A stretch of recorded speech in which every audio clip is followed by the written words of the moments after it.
Hello and welcome to our YouTube channel basic civil course.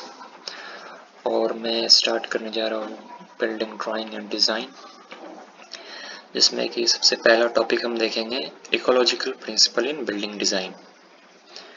इस topic का जो main objective है वो ये है कि हम जो बिल्डिंग डिज़ाइन करते हैं वो इन्वायरमेंटली फ्रेंडली और एनर्जी एफिशिएंट होनी चाहिए, और ये कैसे होगी उस वहाँ के नेचुरल रिसोर्स का मैनेज करके। सबसे पहले हम देखेंगे अंडरस्टैंडिंग द नेचुरल एनवायरनमेंट। जैसा कि आप पिक्चर में देख सकते हैं, अर्थ का जो सरफेस है, जो लैंड सरफेस है, उसको कहते हैं हम लिथोस्फीयर। जो पानी वाला पोर्शन है उसको कहते हैं हम लोग हाइड्रोस्फीयर, और एयर को एटमॉस्फेयर कहते हैं, और इन तीनों को एज अ होल हम कहते हैं बायोस्फीयर। तो बायोस्फीयर में अर्थ के जो नेचुरल रिसोर्सेज हैं वो अवेलेबल हैं, एयर, वाटर और अर्थ, और इसमें सारी लिविंग थिंग एग्जिस्ट करती है। तो कोई भी नेचर इंटीग्रल डिज़ाइन बनाने से पहले हम नेचुरल इन्वायरमेंट को समझते हैं। हमारा पहला स्टेप यही होता है कि हम वहाँ के नेचुरल इन्वायरमेंट को समझें, वहाँ की इन्वायरमेंटल एक्टिविटीज़ को देखें, इकोसिस्टम, और उस बिल्डिंग जिसको हम डिज़ाइन करने जा रहे हैं उससे क्या इम्पैक्ट होगा इन्वायरमेंट पे। कुछ पॉइंट्स देखते हैं हम, जैसे कि designing with nature requires supervision of the three basic natural resource which is air, land and water. तो कोई भी डिज़ाइन बनाने से पहले हम तीन बेसिक नेचुरल रिसोर्स जो है उसको हम लोग ऑब्जर्व करते हैं, एयर, लैंड और वाटर को। अगला पॉइंट है utilizing design elements and ideas that will make best use of these natural resource। तो डिज़ाइन एलिमेंट और अलग अलग आइडियाज़ को हम यूटिलाइज करते हैं ताकि हम जो नेचुरल रिसोर्स है वहाँ अवेलेबल उसका हम अच्छे तरीके से यूज़ कर सकें। फिर है careful consideration is needed in the choice of topography and the management of climate and energy. Topography basically क्या होता है, लैंड का एक पार्ट को कहते हैं हम लोग टोपोग्राफी। जैसा कि आप पिक्चर में देख रहे हैं, ये एक लैंड का पार्ट हुआ, इस उस पूरे को एज अ होल हम लोग कहते हैं टोपोग्राफी, जिसमें कि ये सारी चीज़ें आ गई, टेरेन, माउंटेन, हिल, रिवर, लेक वगैरह। तो इस टोपोग्राफी को हम लोग कंसिडर करते हैं डिज़ाइन करने समय, और वहाँ के क्लाइमेट को भी हम लोग कंसिडर करते हैं। फिर हम देखेंगे orientation and choice of building site. Building site क्या है? Building site is a closest environment to any propose building plan. कोई भी बिल्डिंग प्लान जो हम बना रहे हैं तो वहाँ का जो नज़दीकी इन्वायरमेंट हुआ, क्लोजेस्ट इन्वायरमेंट हुआ, उसको कहते हैं हम लोग बिल्डिंग साइट। ये क्या करता है? It forms an instant atmosphere for the occupants of such building. उस बिल्डिंग के जो ऑक्यूपेंट्स हैं, जो रेसिडेंट होने वाले हैं, उस बिल्डिंग में जो रहने वाला है, उसके लिए एक एटमॉस्फेयर फॉर्म करता है। और बिल्डिंग साइट्स से एक्सपेक्ट किया जाता है कि वो उस ऑक्यूपेंट का जो डिज़ायर है उसको सेटिस्फाई कर सके। A careful design plan and construction technique will help in having less damage to the topographical structure of building site। Building site का जो टोपोग्राफिकल स्ट्रक्चर है उसमें हम कम से कम डैमेज कर सके, इसके लिए हम डिज़ाइन प्लान अच्छे से करते हैं, और जो टेक्निक यूज़ होने वाली है, कंस्ट्रक्शन टेक्निक यूज़ जो होने वाली है वो सही से कंसिडर करते हैं। फिर है तुम्हारा understanding the site help in determining the design practices such as solar orientation of building, designing with existing topography pattern, and finally the preservation of natural environment.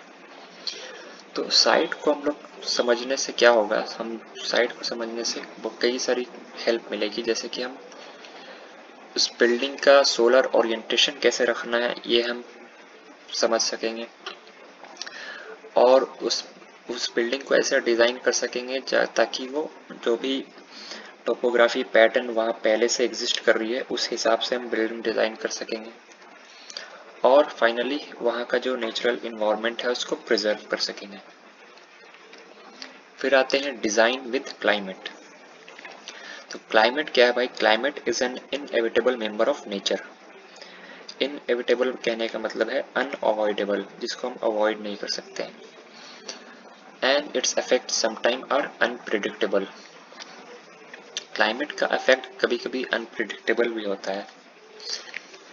The sun, land and water interact in complicated ways throughout each day and throughout the year, and the result which is what we commonly refer to as weather.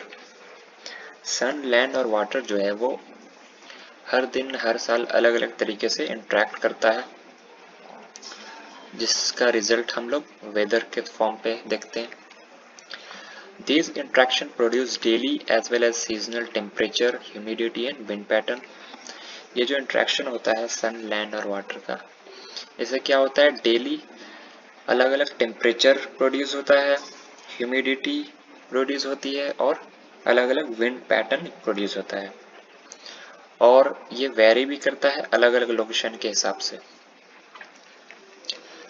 तो climate integrated design is a strategy that seeks to take advantage of the positive climate attributes of a particular location while minimizing the effect of attribute that may impair comfort or increase energy requirements.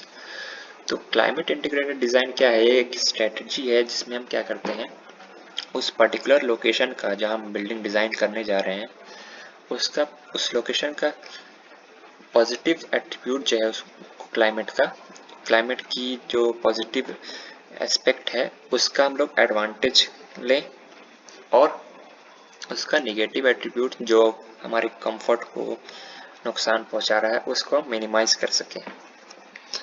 तो climate integrated design should consider the following points. कुछ points हैं जो हम लोग consider करते हैं, जैसे कि सबसे पहले है understand climatic zone and micro climate. उस लोकेशन का क्लाइमेटिक जोन को पहले देखना होता है हमें। Understand the basic physiology of human thermal comfort. वहाँ जो क्लाइंट है हमारा, जो बिल्डिंग का ऑक्यूपेंट होगा, उसको उसकी बेसिक फिजियोलॉजी समझना। Use thermal mass to improve comfort and efficiency. Building में हम थर्मल मास का इस्तेमाल करना ताकि कंफर्ट को इम्प्रूव किया जा सके। Utilise the local wind and breezes to improve comfort. उस लोकेशन का लोकल विंड को यूटिलाइज कर सकें। Finally effective choice of material and design technique for optimise result. और बिल्डिंग मटेरियल जो यूज़ होने वाला है उसका अच्छा चॉइस कर सकें और डिज़ाइन टेक्निक सही से चूज कर सके ताकि रिजल्ट हमें अच्छा मिले। तो इस टॉपिक का जो कंक्लूजन निकलता है वो ये है कि the design should be generally resource efficient. जो भी हम डिज़ाइन करने जा रहे हैं बिल्डिंग, वो बिल्डिंग रिसोर्स एफिशिएंट होने चाहिए, यानी कि उसमें रिसोर्स का सही मैनेजमेंट हो। एनर्जी एफिशिएंट होना चाहिए, वहाँ की एनर्जी सस्टेन करने लायक हो, सस्टेनेबल हो। पॉल्यूशन प्रिवेंशन होना चाहिए, जितना कम से कम पॉल्यूशन हो सके। इंडोर एयर क्वालिटी अच्छी होनी चाहिए। मटेरियल सस्टेनेबल यूज होना चाहिए, और हार्मोनाइजेशन विद एनवायरनमेंट, यानी कि वो बिल्कुल एनवायरमेंटली फ्रेंडली होना चाहिए। उसका इम्पैक्ट जो है एनवायरनमेंट पे पॉजिटिव होना चाहिए, नेगेटिव नहीं होना चाहिए। तो ये सब चीज़ें हम कंसीडर करते हैं कोई भी बिल्डिंग को डिज़ाइन करने से पहले। तो इस टॉपिक में बस इतना काफ़ी है। अब अगले वीडियो